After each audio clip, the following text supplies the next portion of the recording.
রমজান মাসে স্বামী স্ত্রী সহবাস করার নিয়মটা আপনারা অনেকেই জানেন না।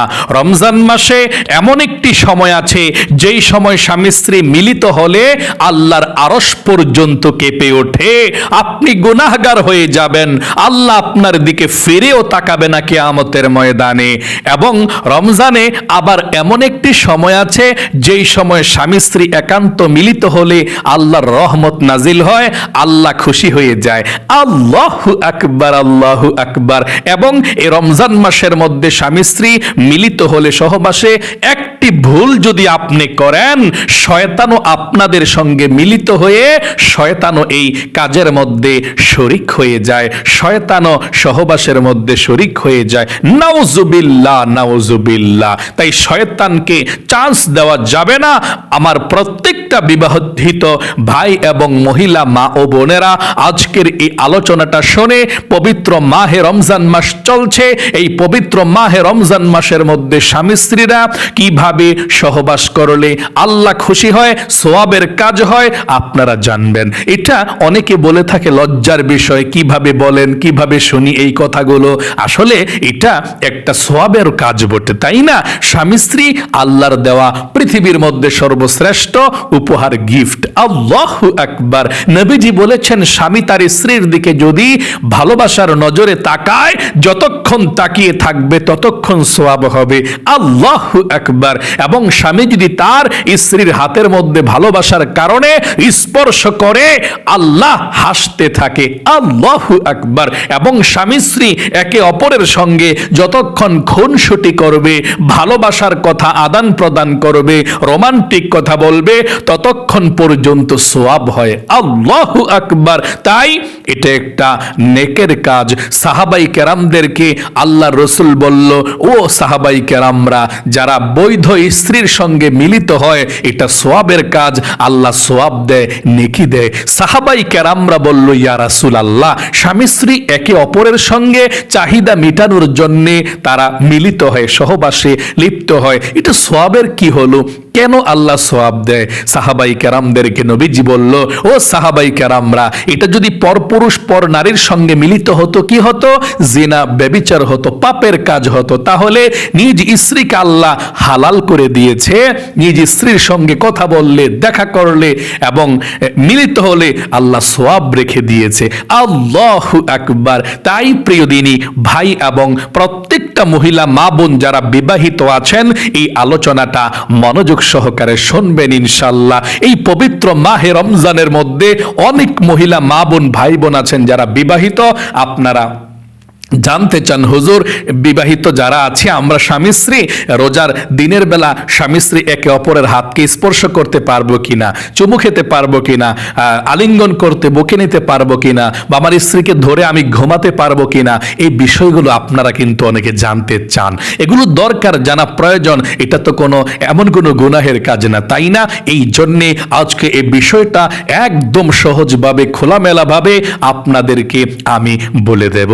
আমার প্রত্যেকটা বিবাহিত ভাই বোনের আলোচনাটা শুনবেন, এবং যারা এখনো বিবাহ করেন নাই, বিবাহ করবেন, তারাও এই আলোচনাটা শুনে আপনারা সাবধান হয়ে যাবেন। পবিত্র মাহে রমজান মাস, শ্রেষ্ঠ মাস, আল্লাহর মাসে কিভাবে আপনারা স্বামী স্ত্রী মিলিত হলে আল্লাহ খুশি হয়, আর কোন সময় মিলিত হলে গুনাহের কাজ হয় এবং আল্লাহর আরশ পর্যন্ত কেঁপে ওঠে, সেই বিষয়টা আপনাদেরকে আমি বলে দেব। সর্বপ্রথম আপনাদেরকে আমি বলে দেব, আপনারা জানতে চান, হুজুর, রমজান মাসে কি স্বামী স্ত্রী সহবাস করা জায়েজ আছে কিনা? রমজান মাসে রোজা রেখে স্বামী স্ত্রী সহবাস করা, খানা পিনা সম্পূর্ণ নিষেধ, আপনারা করতে পারবেন না। রোজা রেখে ভোর রাতে যখন সাহারি খাবেন, ওই সময় সাহারি খানার শেষ সময় যখন বলে, তার আগ থেকে, সাহারি খানার সময় শেষ, এর আগ থেকে আপনারা আর এই কাজের মধ্যে লিপ্ত হবেন না, একেবারে ইফতারি করার আগ পর্যন্ত। মানে রোজা যতক্ষণ থাকবেন, সারা দিন যতক্ষণ রোজা আছেন, এই সুবহে সাদিক থেকে নিয়ে সাহরি খানার শেষ সময়ের আগ থেকে নিয়ে আপনি ইফতারি করার আগ পর্যন্ত, মাগরিবের নামাজের আগ পর্যন্ত একেবারে এই কাজের মধ্যে আপনি লিপ্ত হবেন না। সহবাস করা, খাবার দাবার, পানাহার করা সম্পূর্ণ নিষেধ। এর নামই হচ্ছে রোজা। আল্লাহু আকবার। আচ্ছা, অনেকে বলে থাকে হুজুর, রোজা রেখে স্বামী স্ত্রী সহবাস করা তো নিষেধ, আল্লাহ হারাম করে দিয়েছেন, বিধান করে দিয়েছেন, স্বামী স্ত্রী সহবাস করা যাবে না। যদি কেউ করে ফেলে তাহলে কি করতে হবে? তাকে কাজা এবং কাফফারা তাকে আদায় করতে হবে। আল্লাহর ফরজ বিধানকে লঙ্ঘন করার কারণে সে জাহান্নামের আগুনের মধ্যেও জ্বলতে পারে, ভয়ঙ্কর। কারণ এ রোজাটা আল্লাহর জন্যে, আল্লাহ বলেছেন এ রোজা আমার জন্যে, আমি আল্লাহ এই রোজার সওয়াবটা, হাদিয়াটা আমি আমার বান্দা বান্দির হাতে দিয়ে দেব। তাহলে আপনারা যারা রোজা রাখবেন, স্বামী স্ত্রী সহবাসের মধ্যে লিপ্ত হবেন না। কিন্তু আপনারা জানতে চান হুজুর, ঠিক আছে সহবাস করলাম না, দিনের বেলা যখন রোজা থাকবো আমরা এই কাজের মধ্যে লিপ্ত হলাম না, তাহলে স্বামী স্ত্রী একে অপরকে ধরতে পারবো কিনা, বা ধরে বুকে নিয়ে ঘুমাতে পারবো কিনা, অথবা আলিঙ্গন করতে পারবো কিনা, চুমু খেতে পারবো কিনা, এরকম স্ত্রীর পাশাপাশি চলা যাবে কিনা, থাকা যাবে কিনা, হ্যাঁ, নাকি একেবারে দূরে দূরে থাকতে হবে, স্ত্রীকে স্পর্শ করা যাবে না এবং স্ত্রীর সঙ্গে ঘুমানো যাবে না। আপনি মিলিত না হলেন ঘুমাতে পারবেন কিনা সেটা জানবো। হ্যাঁ, আপনি যদি স্ত্রীর পাশে থাকেন, মানে পাশে ঘুমান, মিলামেশা না করেন, স্ত্রীকে ধরতে পারবেন, আলিঙ্গন করতে পারবেন, স্ত্রীকে চুমো খাওয়া যাবে, তারপর স্ত্রীর হাতও স্পর্শ করা যাবে। কিন্তু ফতোয়ায়ে স্বামীর মধ্যে বিখ্যাত কিছু ওলামায়ে কেরামগণ, ইমামগণ কি লিখেছেন শুনুন। ফতোয়ায়ে স্বামীর মধ্যে ইমাম বুখারী রহমতুল্লাহি আলাই এবং ইমাম শামী রহমতুল্লাহি আলাই এবং ইমাম আবু হানিফা, আমাদের মাযহাবের ইমাম, তিনারা বলেছেন, মতামত দিয়েছেন, ফতোয়া দিয়েছেন যে রমজানে দিনের বেলা যতক্ষণ রোজা রাখবে, যদি স্বামী স্ত্রী একে অপরকে আলিঙ্গন করলে, ধরলে, স্পর্শ করলে উত্তেজিত বেশি হয়ে যায়, কন্ট্রোল নিজেকে রাখতে না পারে, এমনটা মনে হয়, তখন একেবারে সম্পূর্ণভাবে নিষিদ্ধ। একে অপরকে স্পর্শ করাও নিষিদ্ধ, আলিঙ্গন করাও নিষিদ্ধ এবং বুকে নিয়ে ঘুমানো নিষিদ্ধ রোজা থাকা অবস্থায়, যদি কন্ট্রোল হারিয়ে ফেলার সম্ভাবনা থাকে, যৌন উত্তেজনা বেড়ে যায়। অনেকে আছেন যে কোনো সমস্যা নাই, নরমালি রোজা রাখছেন, স্ত্রীর পাশাপাশি থাকলে, স্ত্রীর হাত স্পর্শ করলে বা ধরে ঘুমালে আপনার সমস্যা হয় না, নরমালি বিষয়, কোনো সমস্যা নাই, আপনি উত্তেজিত হন না বা কোনো সমস্যা হয় না, ফিলিংস কাজ করে না যে রোজা আছে, আল্লাহর বিধান। হ্যাঁ, তাহলে আপনি আপনার স্ত্রীর হাত স্পর্শ করতে পারবেন, স্ত্রীর সঙ্গে ধরে ঘুমাতে পারবেন, সমস্যা নাই, কিন্তু মেলামেশা করতে পারবেন না যদি উত্তেজিত না হন। আর উত্তেজিত যদি হন তাহলে একেবারে সম্পূর্ণ নিষেধ, স্পর্শ করার দরকার নাই। কারণ আপনি স্পর্শ করলে, উত্তেজিত হয়ে গেলে আপনার রোজাটা ভঙ্গ হয়ে যাবে। আচ্ছা, স্ত্রী যদি মাসিক অবস্থায় থাকে তাহলে কি স্ত্রীকে স্পর্শ করা যাবে বা স্ত্রীকে আলিঙ্গন করা যাবে কিনা? যদি আপনি উত্তেজিত হয়ে যান, স্ত্রী রোজা নাই, ঠিক আছে, পিরিয়ড অবস্থায়, মাসিক অবস্থায়, কিন্তু আপনি তো রোজা আছেন, এখন তো আপনার রোজার সমস্যা হবে যদি আপনি একটু বেশি করতে যান কোনো কিছু। এই জন্যে আপনি স্ত্রীর কাছে এত বেশি যাওয়ার প্রয়োজন নাই, যে যতটুকু গেলে, যতটুকু কিছু কথা বললে বা তাকে স্পর্শ করলে, আপনি আলিঙ্গন করলে আপনি কন্ট্রোল হারিয়ে ফেলতে পারেন, তাহলে সাবধান, খবরদার। আপনি রোজা রাখা অবস্থায় স্ত্রীর সঙ্গে এত অন্তরঙ্গ কাছাকাছি আপনি যাওয়ার প্রয়োজন নাই। এভাবে স্বাভাবিকভাবে আপনি চলতে পারবেন, স্ত্রীকে হাত স্পর্শ করতে পারবেন, স্ত্রীর কাজে সহযোগিতা করতে পারবেন, স্ত্রীর যদি মাথা ব্যথা করে আপনি মেসেজ করে দিতে পারবেন, হাত ব্যথা করলে কোনো সমস্যা নেই। কিন্তু উত্তেজিত হইলে কিন্তু সমস্যা। আচ্ছা, তাহলে জানতে পারলেন সমস্যা। উত্তেজিত যদি না হন তাহলে স্পর্শ করতে পারেন, আলিঙ্গন করতে পারেন, কাছে নিতে পারেন, সমস্যা নাই। কিন্তু আপনারা একেবারে উত্তেজিত হলে, অন্যদিক কন্ট্রোল হারিয়ে ফেলতে পারলে কাছেও যাবেন না রোজা রেখে। আচ্ছা, তাহলে রমজান মাসে কখন স্বামী স্ত্রী মিলিত হলে আল্লাহ সওয়াব দেয়, নেক দেয় এবং কোনো গুনাহ হয় না? যতক্ষণ আপনারা কথা বলবেন ততক্ষণ সওয়াব হবে। কোন সময়? যতক্ষণ আপনারা মিলিত হবেন ততক্ষণ সওয়াবও পাবেন আল্লাহর পক্ষ থেকে। কোন সময়? ইফতারির পর থেকে মাগরিবের নামাজটা আপনারা পড়বেন, এই মাগরিবের নামাজের পর থেকে একেবারে সারা রাত যখন সাহরি খানার আগ পর্যন্ত, মাগরিবের নামাজের পর থেকে একেবারে সাহরি খানার শেষ সময় যখন বলে সাহরি খানার শেষ সময় আজকে এতটা বাজে, এই পর্যন্ত সাহরি খানার শেষের 5 মিনিট আগ পর্যন্ত, মোট কথা একেবারে সারা রাত, মাগরিবের পর থেকে সারা রাত আপনি যেই কোনো সময় স্ত্রীর সঙ্গে মিলিত হতে পারেন, কোনো সমস্যা নেই। রমজানের বাহিরে যেভাবে আপনারা একে অপরকে স্পর্শ করেছেন, আলিঙ্গন করেছেন, মিলিত হয়েছেন, ঠিক রমজান মাসেও মাগরিবের নামাজের পর থেকে একেবারে যখন সাহরি খানার আগ পর্যন্ত, শেষ সময়ের আগ পর্যন্ত আপনারা মিলিত হতে পারবেন রাতের যে কোনো সময়, তবে আপনারা পবিত্র হয়ে সাহারিটা খাবেন। আপনি মনে করেন অনেক মানুষ এটা ভুল করে যে এশার নামাজের পরে বা রাতের প্রথমাংশে তিনারা মিলিত হয়েছে, মনে করে এক্ষুনি গোসল করতে হবে, না হইলে মানে ফেরেশতারা বদদোয়া লিখতে থাকে। প্রচণ্ড শীতের মধ্যে অনেক মানুষের অবস্থা করে যে মানে মিলিত হওয়ার পর সাথে সাথে গোসল করে ফেলে, মনে করতেছে গুনাহের কাজ, কিন্তু এটা গুনাহের কাজ না। আপনি যদি মানে প্রথম রাত্রে এশার নামাজটা পড়ে তারাবির নামাজ পড়েও মিলিত হন, আপনি যদি রাতে গোসল প্রথমে না করেন, একেবারে ঘুম থেকে ওইটা ভোর রাতে গোসল করেন, কোনো সমস্যা নেই। আপনি ভোর রাতে গোসল করে তারপর সাহারিটা খাবেন। আর যদি এমনটা হয়ে যায় রাতে আপনি স্ত্রী সহবাস করেছেন, মিলিত হয়েছেন, কিন্তু ভোর রাতে যদি সাহারি খেতে যান, মানে গোসল করতে যান, সাহারি খেতে পারবেন না, সময় নাই, অথবা আপনি কমফোর্টেবল মনে করছেন না এখন গোসল করাটা, একটু সমস্যা, ঘরের মধ্যে মানুষ আছে বা একটু আনইজি, তাহলে আপনি ওই নাপাক শরীরেও, আপনি নাপাক অপবিত্র শরীরেও আপনি হাত মুখ ধুয়ে সুন্দর করে আপনি সাহারিটা খেয়ে ফেলবেন। সাহারিটা খেয়ে যখন ফজরের নামাজের আজানটা দিবে, সাহারিটা খাওয়া শেষ হলে আপনি নিরিবিলি গোসলটা করে পবিত্র হয়ে তারপরে ফজরের নামাজটা পড়বেন, তাহলেও হবে। তাহলে খুব সুন্দর একটি মাসআলা আপনারা জানলেন, অনেকগুলো মাসআলা, তাই না?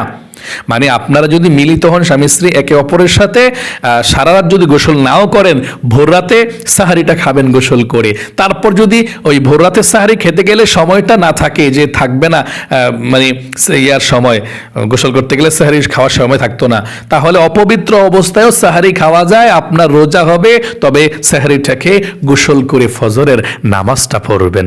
প্রিয় দিনী মহিলা মা ও বোনেরা, ভাই বোনেরা, এখন আমি আপনাদেরকে বলে দেব একটি বিষয়, যে স্বামী স্ত্রী কোন সময় মিলিত হওয়া হারাম আল্লাহ নিষেধ করে দিয়েছেন। এমন কয়েকটি সময় আছে আল্লাহর বিধান করে দিয়েছেন, ওই সময় যদি আপনারা স্বামী স্ত্রী একে অপরের সাথে মিলিত হন, আপনাদের প্রচণ্ড গুনাহ হবে। আল্লাহর বিধান অনুযায়ী আপনারা আল্লাহর গজব কাজ করলেন, আল্লাহ আপনাদের দিকে ফিরেও তাকাবে না, আল্লাহর আরশ পর্যন্ত কেঁপে উঠবে যদি ওই সময় আপনারা মিলিত হয়ে যান। তাহলে আমি আপনাদেরকে ওই সময়টা বলে দিচ্ছি, হ্যাঁ, 4টা সময় আমি বলে দিচ্ছি। 1 নাম্বার, যখন স্ত্রী পিরিয়ড অবস্থায় থাকে, ওই সময় স্বামী স্ত্রী সহবাস করলে, মিলিত হলে প্রচন্ড গুনাহ হয়, আল্লাহ রাগ হয়ে যায়। আপনারা এত তাড়াহুড়া করার কি প্রয়োজন আছে? অনেকে কন্ট্রোল রাখতে পারে না, কন্ট্রোল করে না, ওই পিরিয়ড অবস্থা সহবাস করে ফেলে, প্রচন্ড গুনাহ হয়, আর আপনার স্ত্রী বড় রোগে আক্রান্ত হয়ে যাবে, যেটার সমস্যা আপনি ভবিষ্যতে পড়ে যাবেন। আল্লাহর বিধান হারাম তো হারাম, তাই না? ওই সময় নিষিদ্ধ। ওয়াসআলুনাকা আনিল মাহিদ কুল হুয়া আযা ফাতাজিলুন নিসা, নবীজিকে প্রশ্ন করা হলো, কাফের মুশরিকরা বলল মক্কার, যে এটা কি মহিলাদের? আল্লাহ বলেছেন কুল হুয়া আযা ওয়াসআলুনাকা আনিল মাহিদ কুল হুয়া আযা ফাতাজিলুন নিসা, এটা হচ্ছে মহিলাদের জন্য কষ্টময় সময়। ওই সময় স্বামী তার স্ত্রীকে সাপোর্ট দিবে, কোনো কিছু লাগবে কিনা বা কাজে সবকিছু, কিন্তু ওই সময় মিলিত হওয়া সম্পূর্ণ নিষেধ, এবং বড় ধরনের রোগে আপনার স্ত্রী আক্রান্ত হতে পারে। আপনি মাসে 5-6 দিন, 7 দিন, 10 দিন একটু কন্ট্রোল করে থাকবেন। যখন স্ত্রী মানে পিরিয়ড থাকে, মাসিক হয়, ওই সময় হারাম। 2 নাম্বার, যখন সন্তান প্রসব করে একজন মা, তখন তার রক্ত বন্ধ হওয়ার আগ পর্যন্ত, যখন একজন সন্তান প্রসবের পরে, কোনো স্ত্রীর সন্তান প্রসবের পরে যখন তার রক্ত বন্ধ না হয়, এর আগ পর্যন্ত আপনি মিলিত হতে পারবেন না নিফাসের সময়। নিফাসের সময় নিম্নে কতদিন? নিম্নে যতদিন লাগে মানে বন্ধ হওয়ার পরে গোসল করে পবিত্র হয়ে নামাজ পড়বেন। উপরে কতদিন? 40 দিন।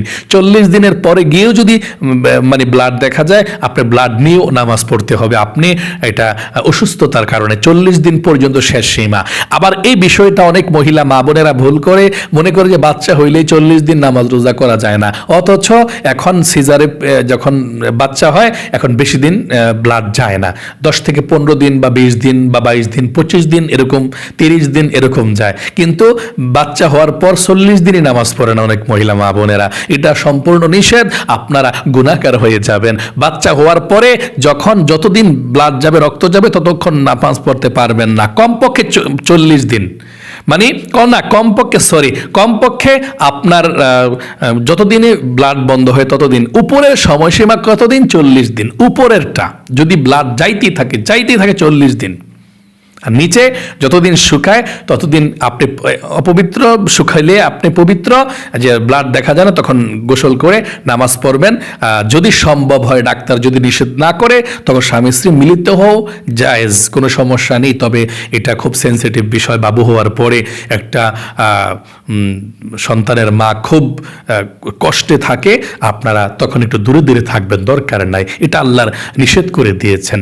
কারণ আপনি দুনিয়ার মধ্যে এসেছেন, সুন্দর করে আপনার সন্তান এসেছে, তারপর স্ত্রীকে দেখার দায়িত্ব আপনার, কিভাবে সুন্দরভাবে রাখা যায়, আপনার স্ত্রীকে ভালো রাখা যায়, এটার দায়িত্ব আপনার।